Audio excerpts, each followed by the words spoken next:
now take a look at our top story tonight.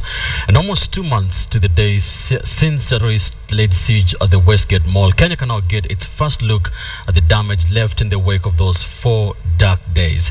KTN's John Alan Namu was the only journalist allowed onto the premises of the mall today. He was in the company of property owners who learned through a live TV broadcast by State House spokesman Manoa Esipisu yesterday they could now access the building.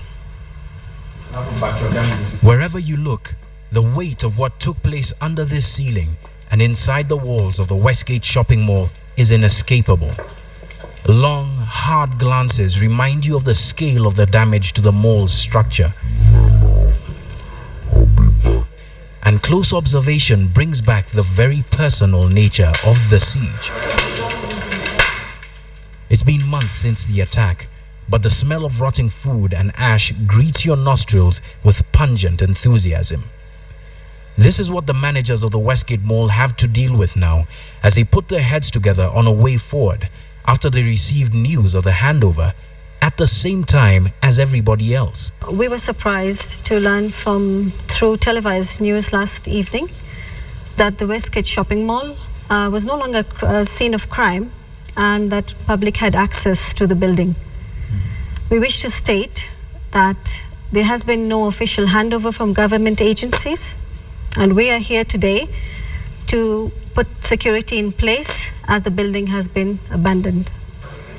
Simi Chanda, the mall's property manager, says that the mall's management team had been as in the dark about the progress of investigations as the public, leaving them with little to tell the shop owners. Even they haven't had the time to rid their office of the deadly reminders of the events of September the 21st. Now though, the building is in their hands, but it will be a long while before people can get back to business. We're not talking about a quick paint job, obviously. There's some fairly extensive damage and parts of the building will need to be rebuilt, reconstructed. So it's not simply a matter of the tenants walking in here after the paintbrush has been around and starting up.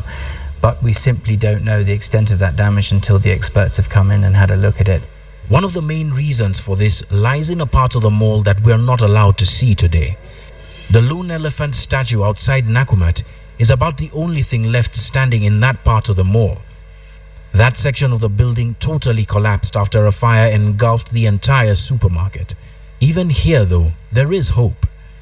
Ken India Assurance's managing director Virud Bharatan keeps the Mumbai terrorist attack of 2008 in mind. As far as damages are concerned, both the management of Taj and Oberoi, they're very clear that they won't let this attack go them down and that they will get back on their feet as soon as possible.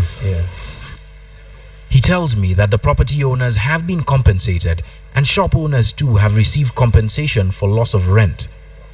The insurance company hasn't done any preliminary assessment of how much fixing the mall will cost, but based on how it is sourcing the money to do so, one can make an educated guess. Going to be huge, and actually Kenya and the Kenyan market won't have been able to foot the bill. Luckily our partners ATI have placed the business, reinsured it with the London market, and they'll be providing most of the funds for the rebuilding. For a place that was buzzing with life just 2 months ago, the Westgate shopping mall now has an emptiness and a hollowness that is difficult to describe. And reminders of what took place on the 21st of September are everywhere you look. It seems like too big a task to handle to move on from this. But that is exactly what the owners of the Westgate shopping mall say that they will do. Rebuild and move on. John Alan Namu, KTN, inside the Westgate Mall, Nairobi.